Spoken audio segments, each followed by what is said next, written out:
Human, the human brain. Let's start with the one we treat like the standard model, because that assumption is about to fall apart. You've got roughly 86 billion neurons packed into a soft organ weighing around 3 pounds. It sits behind bone, burns through an absurd amount of energy for its size, and acts like headquarters. Vision comes in, sound comes in, touch comes in, decisions go out. Nice, clean, centralized setup. Except even your own body cheats a little. Pull your hand off a hot surface, and part of that response can start through the spinal cord before your conscious brain has finished processing what happened. Your gut has its own huge network of nerve cells. Your heart keeps rhythm through local electrical machinery. So even the human nervous system is less like one king giving orders and more like a government with a very powerful capital. Still, compared with most of what comes next, we are control freaks. Our brain concentrates an enormous amount of processing in one place. That helps with language, long-term planning, mental simulation, social reasoning, and the very human hobby of lying awake at 2 in the morning remembering something embarrassing from 2014. But there is a cost. Damage the wrong tiny area, and a very specific ability can disappear. Block blood flow for only a short time, and cells start failing. A centralized system is powerful, but it also creates valuable real estate. There are places in your skull you really cannot afford to lose, and this is where the word brain starts getting dangerous. We hear it and imagine a lump in a head. Nature never signed that contract. Some animals spread processing through the body. Some coordinate thousands of individuals. Some have no brain at all and still learn. One of them can lose its head, build a new one, and may carry traces of old information through the process. So the human brain is not the finish line. It is one solution. And the octopus took that same problem and built something that looks almost illegal. Octopus. The octopus is what happens when you stop insisting that the brain has to do everything itself. An octopus has around 500 million neurons, depending on the species. But the weird part is where they are. Roughly 2/3 sit outside the central brain, spread through the arms. So if you're looking at the head and thinking, that's where the animal is, you're missing most of the nervous system. Each arm is packed with local circuits. The suckers don't just grip. They collect touch and chemical information, basically sampling the world every time they make contact. An arm can explore a crack, reject something useless, adjust its movement, and keep searching without waiting for a detailed instruction for every bend and twist. That does not mean 8 tiny independent personalities are arguing under the table. The central brain still coordinates the animal, but the workload is distributed in a way that feels completely alien to us. And it gets stranger. A severed octopus arm can remain responsive for a while, curling and grabbing when stimulated. That is not the arm thinking after death. It is local circuitry still doing the jobs it was built to do. The point is that a shocking amount of useful behavior can happen far away from the main brain. Even the way the arms are used is organized. Research on wild octopuses has found that front arms are often favored for exploring, while rear arms are used more for locomotion. 8 flexible limbs, hundreds of suckers, no bones, and no fixed elbow or wrist anywhere. If the brain tried to micromanage every possible movement, it would be like personally controlling every wheel on 8 separate shopping carts while solving a puzzle. So evolution delegated. The octopus keeps a central brain, but it lets the arms handle a lot of the messy local work. Humans built a command center. The octopus built headquarters and 8 regional offices that can taste. And somehow the next animal gets impressive intelligence by going in the opposite direction. Make the brain smaller, then pack it tighter. Crow. The crow looks like it should lose this competition immediately. Small head, small brain, no giant cortex, no hands. And yet, corvids keep showing up in experiments doing things that make mammals look slightly uncomfortable. The trick is that a bird brain is not just a tiny mammal brain with parts missing. It is built differently. Studies comparing neuron numbers found that songbirds and parrots can pack neurons at densities far above mammals of the same brain mass. Corvids, the family that includes crows, ravens, jays, and magpies, put a huge share of those neurons into the forebrain, the area doing much of the heavy cognitive work. Basically, the hardware is compact, and the behavior matches it. New Caledonian crows can make tools, trim them into useful shapes, and use one tool to get another tool that finally reaches the food. Other corvids remember people, track social relationships, hide food differently when they know another bird has been watching, and in some experiments show planning that goes beyond whatever is immediately in front of them. Now, be careful here. This does not mean a crow is a tiny feathered human. Different species solve different problems, and lab tasks can make animals look smarter or dumber depending on how the test is designed. But bird brain as an insult has aged terribly. A crow's brain works with far less physical space than ours, yet it can pull off flexible behavior that once got treated as the private property of primates. And there is something almost offensive about how efficient that is. We carry a 3-pound organ, feed it constantly, protect it inside a thick skull, and still forget why we walked into the kitchen. The crow does serious problem solving with a brain you could hide in your palm. But at least there is still one animal and one brain here. Ants are where the whole idea starts to break, because the smartest thing in the next section is not really the ant. It is the colony. Watch one ant by itself, and you may not come away impressed. It walks, stops, turns around, touches things with its antennae. Sometimes seems to make a decision that can only be described as absolutely not the shortest route. Then add 10,000 more. Now you have roads, traffic control, food distribution, nurseries, waste management, defense, construction, and, in some species, living bridges made out of the ants themselves. Here's the important part. There is no boss ant running this. The queen is not sitting underground with a tiny clipboard giving orders. Her main job is reproduction. The colony works because individual ants follow local information. They smell chemical trails. They bump into nestmates. They react to how often those encounters happen. One worker changes behavior, then another, and suddenly the whole system looks like it plans something. That is collective intelligence. Take foraging. An ant finds food and leaves chemical information behind. Other ants are more likely to follow a useful route. If that route keeps paying off, traffic reinforces it. If conditions change, the pattern can change too. Army ants can even form bridges with their own bodies, and those bridges shift as traffic changes, almost like the structure is calculating whether the shortcut is worth the workers being used as pavement. Even stranger, colonies can show something that looks a lot like memory. Long-lived ant colonies can preserve trail systems and change their response based on past disturbances, even though the individual workers are constantly being replaced. No single ant needs to contain the entire history. The information lives partly in interactions, habits, locations, and the structure of the group. That should sound familiar. A neuron is not intelligent by itself either. Your thoughts appear when billions of fairly limited cells interact in the right pattern. An ant colony is not literally a giant brain, but the comparison is uncomfortable for a reason. Complex behavior does not always require one complex controller. Sometimes you just need enough simple parts talking to each other. And if that idea already feels strange, jellyfish go one step further. They can learn. They do not even have a conventional brain. Jellyfish. The jellyfish is where the title stops sounding like clickbait.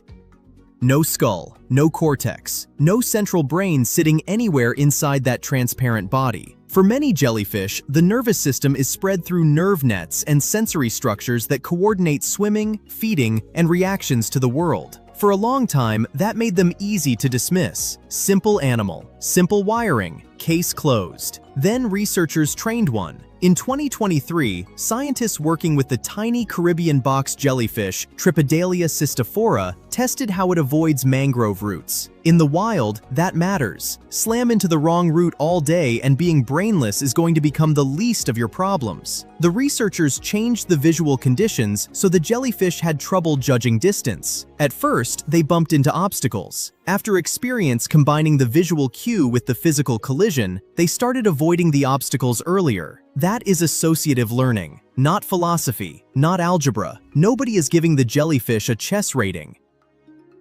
But it learned from what happened before and changed what it did next. With no conventional centralized brain. Box jellyfish are especially weird because they also have clusters of sensory structures called rhopalia. and some species have surprisingly elaborate eyes. The learning experiment pointed to the radial nervous system as the place where the relevant processing happens. So the old picture, brain equals learning, no brain equals reflex machine, is too simple. You do not necessarily need one giant headquarters. You need a nervous system capable of connecting information from the world with consequences and changing behavior. That is a much lower bar anatomically, and a much bigger deal conceptually. Because once learning can happen in a system this stripped down, the interesting question changes. It is no longer, where is the brain? It becomes, how little nervous system can you get away with and still do useful computation? And jellyfish are not even the cleanest example of a body running without a central command center. A starfish has 5 arms, hundreds of tube feet, eyes at the tips, and no brain deciding which way is forward. Somehow, it still picks a direction. Starfish. A starfish has a problem humans never have to solve. It has no permanent front. 5 arms point in 5 directions. Hundreds of tube feet need to coordinate. Food can be anywhere. Danger can come from anywhere. And there is no central brain sitting in the middle shouting, "Okay, arm 3, you're in charge." Instead, the nervous system is built around a ring near the center with radial nerve cords running down the arms. Think less command tower, more roundabout. Information can move through the ring. The arms communicate through it. The tube feet respond through local networks. And when the animal starts moving, one direction can temporarily become forward, while the rest of the body organizes around that choice. That is the part people usually miss. No brain does not mean no coordination. Research on echinoderms, including starfish and their fast-moving cousins, the brittle stars, shows just how important those connections are. Break communication around the nerve ring and coordinated movement falls apart. Keep enough of the network connected, and information can still travel around the body by another route. It is a nervous system built for a body that refuses to pick a front end. And yes, many starfish can see, sort of. At the tip of each arm, simple eye spots can detect light and help with orientation. They are not watching a movie down there, but they can provide enough information for the animal to navigate toward useful habitat. So picture the setup. No head, no brain. Eyes on the ends of arms. Nerves arranged like spokes on a wheel. Hundreds of tiny hydraulic feet taking part in movement. If an engineer submitted that design, somebody would ask where the processor goes. The answer is, everywhere it needs to. That is the recurring pattern in this video. Nature keeps separating jobs we instinctively bundle together. Seeing does not require a face. Coordinating does not require a brain. Learning does not always require a central nervous system. And now we get to the animal that makes the phrase, "lose your head," weirdly literal. Because a planarian can actually lose it, then build the brain again. Planarian. The Planarian is a tiny flatworm with a face that looks permanently surprised, which is fair considering what its body is capable of. Unlike a jellyfish or starfish, a Planarian actually does have a head and a simple brain. 2 clusters of nerve tissue sit near the front, connected to nerve cords running down the body. So this is not a naturally headless animal casually going about its day. The disturbing part is what happens when the head disappears. Planarians are loaded with regenerative stem cells called neoblasts. Cut the animal in the right way, and the remaining piece can rebuild what is missing. That includes the head, eyes, nervous tissue, brain, a new control center from old body. And then comes the experiment that made these worms famous. In a 2013 study from Tufts University, researchers trained Planarians to become familiar with a particular environment while searching for food. Then they removed the worms' heads and waited for new ones to grow. After regeneration, the previously trained animals did not simply wake up with a perfect downloadable memory. The result was subtler than that. After a brief refresher, they recovered the learned response faster than animals that had never received the earlier training. That suggests some information related to the experience may have survived outside the original brain and influenced the new one. How? Still not settled. And that uncertainty matters, because Planarian memory experiments have a long history of controversial claims. So the safe version is not, "This worm remembers everything after decapitation." The safe version is much more interesting anyway. A body that lost the brain that learned something showed evidence that the previous experience was not completely erased. Maybe memory is more distributed through living tissue than we usually imagine. Maybe regeneration rebuilds a nervous system using signals that carry more history than we understand. Either way, a Planarian turns the brain from a permanent object into replaceable hardware. Lose the head, grow another, reconnect the system, and apparently, the story of the old brain may not be completely gone. Then the sea squirt does almost the reverse. It starts life needing a brain, and once it finds a home, it decides most of that equipment is no longer worth the bill. Sea squirt. The sea squirt has one of the best stories in biology, and the popular version is just wrong enough to make the real one better. You may have heard that a sea squirt finds a rock, attaches itself, and then eats its own brain. Great story. Slight problem. It does not sit there chewing nervous tissue like some underwater zombie. Sea squirts are tunicates, close living relatives of vertebrates. Their larval stage looks almost like a tiny tadpole. It swims. It has a tail, a notochord, sensory structures, and a simple central nervous system. At that point, having neural equipment makes perfect sense. The animal has somewhere to go. Then it finds a suitable surface. It attaches, and the entire business plan changes. During metamorphosis, the tail is resorbed and the larval nervous system is dramatically remodeled. Parts associated with active swimming are reduced because the adult is about to spend its life fixed in place, filtering food from water through siphons. But here is the correction worth remembering. The adult is not brainless. Adult sea squirts retain a cerebral ganglion and nerves. Research has also shown that cells from the larval nervous system contribute to building the adult nervous system. So this is not brain gets eaten, lights go out. It is closer to stripping down a machine after you no longer need the expensive mobility package. And that makes the sea squirt a perfect place to end. Brains are costly. Nervous systems are costly. Evolution does not hand out extra equipment because it looks impressive. If you need to chase prey, remember locations, manipulate objects, or navigate a changing world, heavy processing can pay for itself. If your adult life is basically attach here and filter lunch until further notice, suddenly a giant control system starts looking like wasted rent. Humans centralize. Octopuses distribute. Crows compress. Ants outsource intelligence to the group. Jellyfish learn without a conventional brain. Starfish coordinate without one. Planarians rebuild theirs. Sea squirts remodel theirs when the job changes. So no, nature did not invent the brain. It invented nervous systems again and again around whatever problem the body actually had to solve. And sometimes, a head is optional.